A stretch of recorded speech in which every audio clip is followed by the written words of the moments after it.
Unbelievable. Look at the scam. Several consortium vehicles started betting simultaneously one after the other, basically the same headline.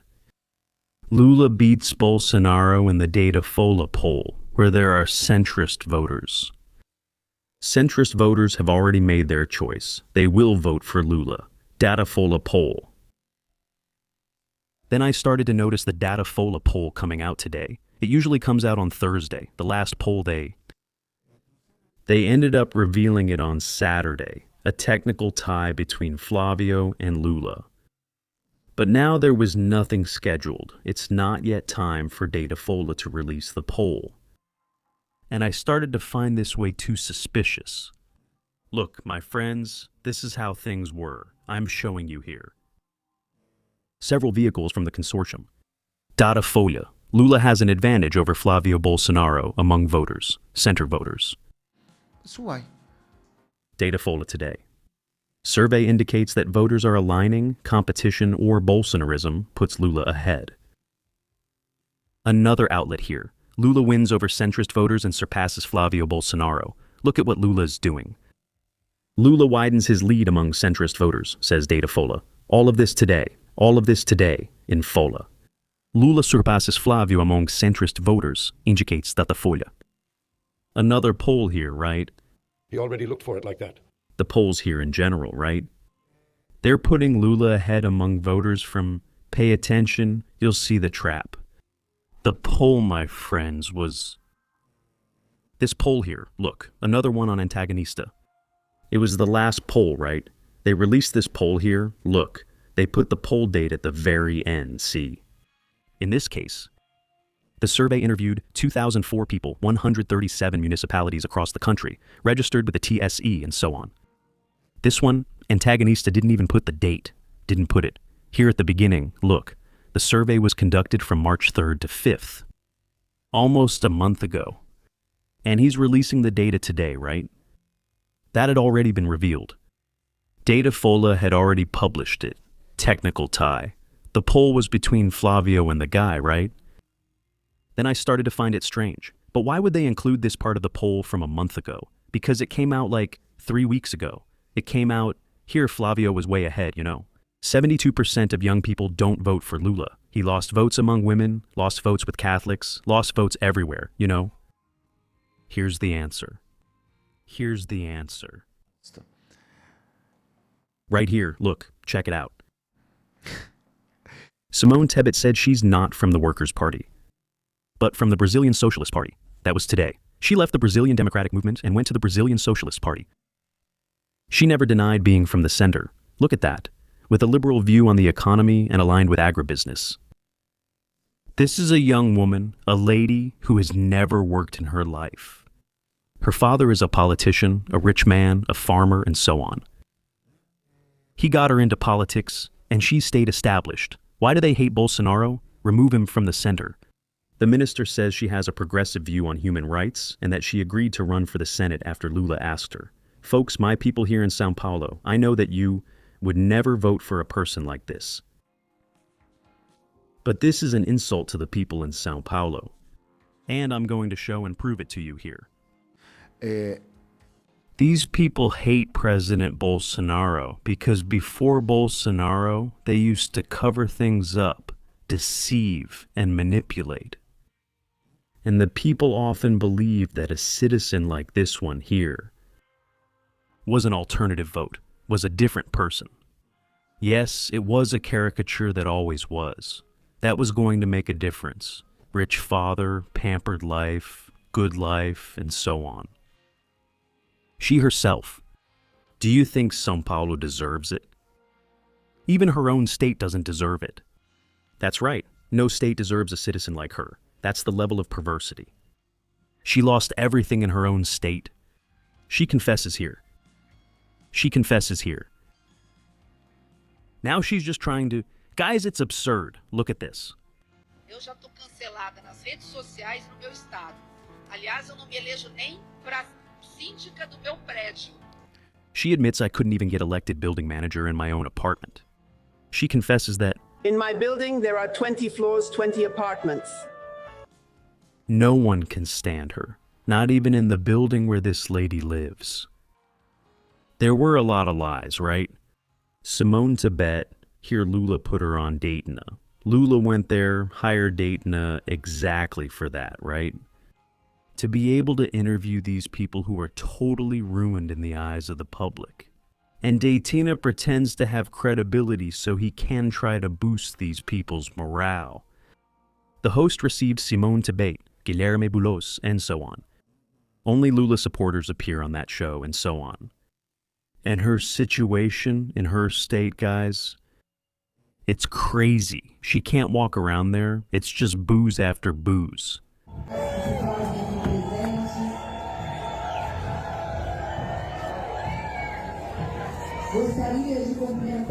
Her hometown, Três Lagoas, Mato Grosso do Sul. Her hometown. How can someone who can't even have, I'm not even talking about popularity, to have your city's affection? Good morning. Três Lagoas. Good morning, Parciano. I'd like your name and communication. It's mocking the people of São Paulo. It's mocking people's intelligence. To come here and talk like this, no. We make a mass movement, we deceive whenever we want. Because she did that during the electoral process. She did that during the process. See that. Look at what was asked. The PC considers this information as a possible scenario, quote, opens quotation marks. 2022 elections when she was a candidate for president. He offered you an important ministry. Do you consider that disrespectful to your campaign, or is it a recognition of the political capital you'll bring to the campaign? It's good they're afraid to approach me. I wasn't asked about this because they already know what my answer would be.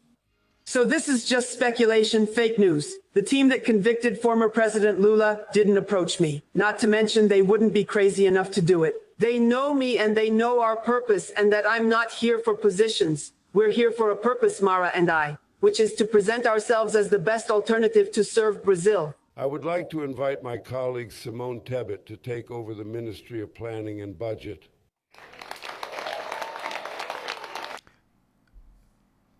You wonder, right? We ask ourselves the same question. How can they be so cynical, right? How can they be so manipulative?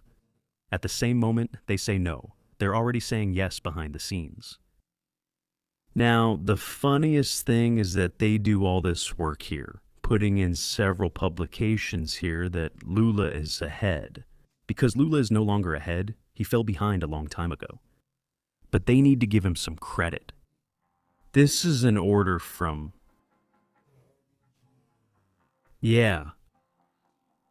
from Sidon, right?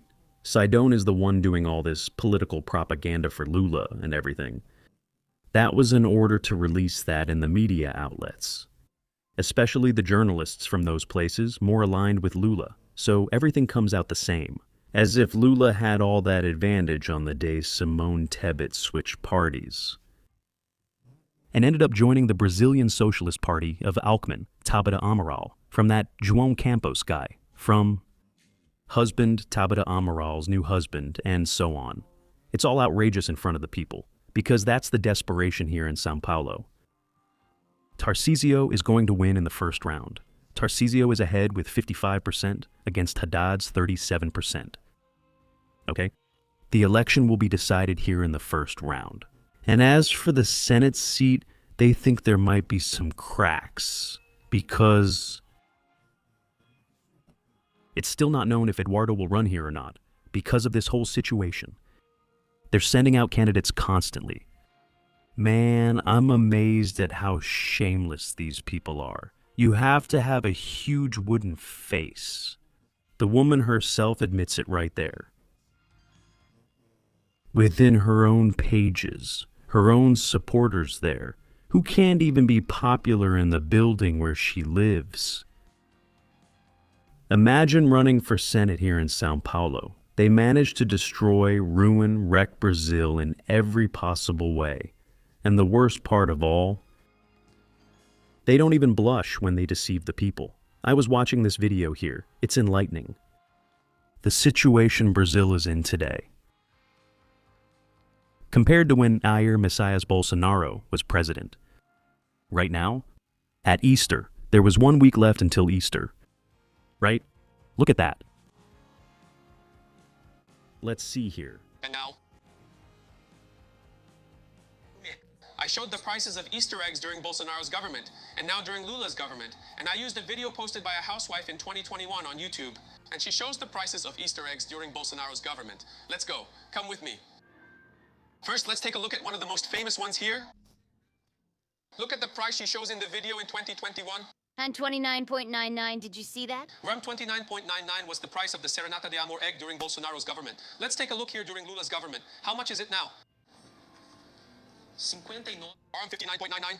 A 100% increase in price from Bolsonaro's government to Lula's government. Let's continue. Now we're going to check out the price of the most popular eggs, the ones people like the most, which is bis. Let's find it here, come on. Bis, look, bis is right here. Check out the price that the lady mentioned in 2021 during Bolsonaro's government. This is our dollar, 42.99. Our dollar, 41.99 during Bolsonaro's government. Now let's see how much it costs during Lula's government. This is our dollar, 77.99, almost a 90% increase compared to Bolsonaro's time, and you haven't seen anything yet. Now let's go to one that's every kid's dream, which is the Kinder Egg. Come with me. See how much the lady showed the Kinder Egg cost in 2021 at the store. The Kinder Egg, look, it's our dollar, 44.99 here. Did you see that? At the store, it was our dollar, 44.99 in 2021 during Bolsonaro's government, and now during Lula's government, it's our dollar, 98.99. That's more than a 100% increase in the famous Kinder Egg. Then you say, okay, Bilho, I can't buy an Easter egg. I see the price has doubled. Then you say, all right, I'll buy a box of chocolates. Shall we see how much the price of a box of chocolates was during Bolsonaro's government compared to Lula's government? Here we are. First, check the Nestle chocolate box price during Bolsonaro's government. Look, retail our dollar, 9.50. If you buy two, it's our dollar, 8.99 each for the Nestle ones. Did you see that? Our dollar, 8.99. Now under Lula's government, come with me. Our dollar, 19.89. This here is more than a 120% increase in the box of chocolates from Bolsonaro's government to Lula's government. So let's take a look. Come here, come with me. See how much it was under Bolsonaro's government. Here we have Lacta, our dollar, 7.99. Our dollar, 7.99. Let's check the price of Lacta chocolates here under Lula's government. Our dollar, 17.89. That's more than a 130% increase. All right? Look, Bilho, we won't be able to buy Easter eggs. We won't be able to buy a box of chocolates. And what about bis? We can buy a box of bis, right? Look how much a box of bis costs under Bolsonaro's government. Bis here is our dollar, 13.99, but if you buy three, each box comes out to our dollar, 3.80. Our dollar, 3.99. And now under Lula's government, it's our dollar, 8.90. That's a 100% increase. And if you suspect that a product is expensive, you just don't buy it. Yeah. You, huh? Guys, it's amazing what they've done to our country. They finished it, they destroyed it. Even those products there have doubled. Some have tripled, quadrupled. And here they come, desperate, trying to launch candidates who are finished in their own states, trying to put them in another, normal. If she had been a minister who had done something, she's a minister in the economics sector, together with Haddad, with that guy Postman there, and so on. They destroyed our country. They really think people are fools, right? They're going to get their answer at the polls. You can be sure of that. Share this video on WhatsApp, Telegram, Facebook. Hit the like button. Come be part of our family by subscribing to our channel.